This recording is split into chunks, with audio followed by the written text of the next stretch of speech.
Stay classy, Golden Eagles. So we're going to go ahead and start another unit of reading.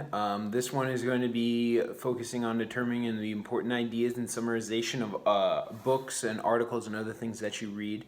We've done a little bit of that already this year, but this is going to be more direct focus specifically towards summarization. And this unit will finish out the rest of the year. It's a little long, but we'll try to condense it down so you guys get the key ideas. So the first thing that I wanted you guys to know is that we're actually going to be adding a discussion prompt to our thinking and the ones that we want to be using. Obviously, you guys don't have partners at home unless you're using your brothers and sisters. And you don't have the discussion prompt charts behind myself or Mr. Holt for you guys to reference. But the one that I want you guys to be focused on using today and for the rest of this year is the prompt, the reason that I think this is blank. Okay? The reason that I think this will be an interesting book is because it's about an American hero that many of you guys do not know. All right? I want you to be using that prompt, the reason I think this is blank, when you're giving your opinion about any book or any discussion that you may have an opinion about. We've already been giving reasons for our opinions. You guys wrote opinion pieces earlier in the year and did a great job on that. And you've even explained your own thinking in other ways. So some of the questions that I want you to keep in mind as I'm reading the book today is, why do you think that?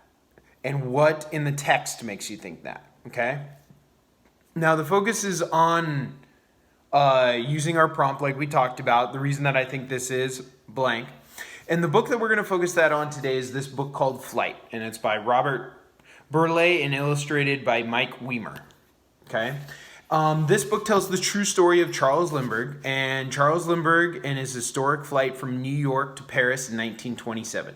Charles Lindbergh was the first person to fly solo, no co-pilot, or anybody else in the plane with him, to fly solo across the Atlantic Ocean.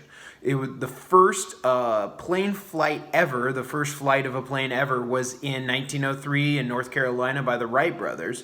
And only 24 years later, the Wright brothers flew maybe 100 yards. And only 24 years later, people are flying across the Atlantic Ocean. Now, today that might not seem too much of a big feat. But when you think about it in these terms, it really is. At this point in human history, like if you were to fly from New York to Paris, it probably takes 7 hours, maybe a little more, maybe a little less. You'd sit in a nice, comfortable seat. You'd be on a plane with 300 or 400 other people. But at this time in history, guys, it's only been 24 years since the first plane even got off the ground and flew a little bit, okay? 24 years later, we have now people flying across the Atlantic Ocean, which many people thought was impossible. The Atlantic Ocean, up until this point, was considered very dangerous. You had to take a boat across. For most people, you had to take a boat across. And it would take up to 2 months to cross the Atlantic Ocean. So you're talking 60 days. And the records of people going across and not making it across and disappearing were high. It was a very dangerous job that people did, and people didn't vacation like we do today because of the danger that was associated with going across in a boat. Okay?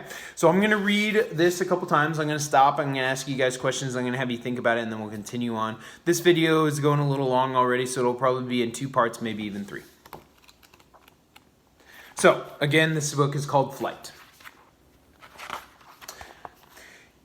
It is 1927, and his name is Charles Lindbergh. Later, they will call him the Lone Eagle. Later, they will call him Lucky Lindy, but not now. Now it is May 20th, 1927. He is standing in the still, dark dawn. He watches rain drizzle down on the airfield and on his small airplane. The airplane has a name printed on its side. Spirit of St. Louis. I'm actually going to reread that part.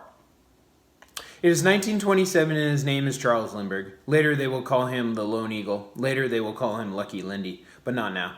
Now it is May 20th, 1927. He is standing in the still dark dawn. He watches the rain drizzle down on the airfield and on his small airplane. The airplane has a name painted on its side.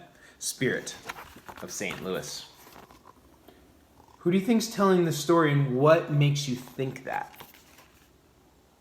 Okay. So this story is being told by a narrator, someone who is in a third-person point of view. They were not a character in the story, or they were not alive in this. It's somebody telling it from an outsider's point of view and telling it as it is in the past, not as it's happening in the moment. Limburg is nearly as tall as the airplane itself, and yet he is about to attempt what no one has done before. To fly without a stop from New York to Paris, France, over 3,600 miles away, across the Atlantic Ocean, alone.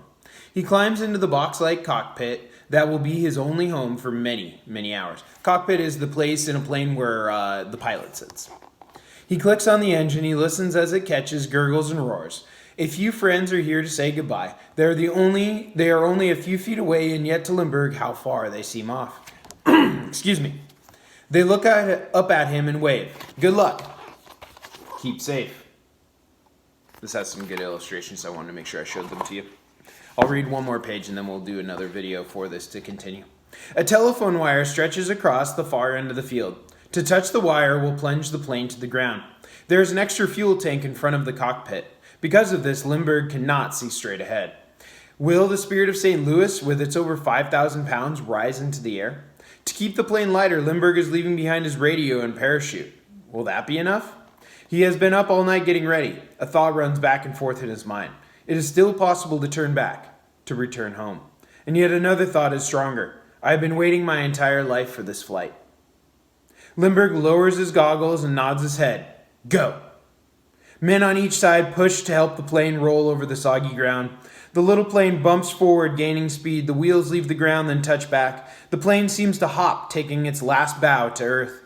On the third try, it stays aloft. Aloft means flying and soaring. It soars above the wire by only 20 feet. The Spirit of St. Louis rises in the air. It is 7:52 in the morning, New York time. Limburg points his plane towards the Atlantic and beyond, towards Paris. Over 30 hours away. Oops. And here is the picture. And you can see very faintly, you can see a telephone power wire right here, and that's what the first obstacle that he had to get over. Okay guys, so that's going to be the end of the first video. Click on the next one and we'll continue the story.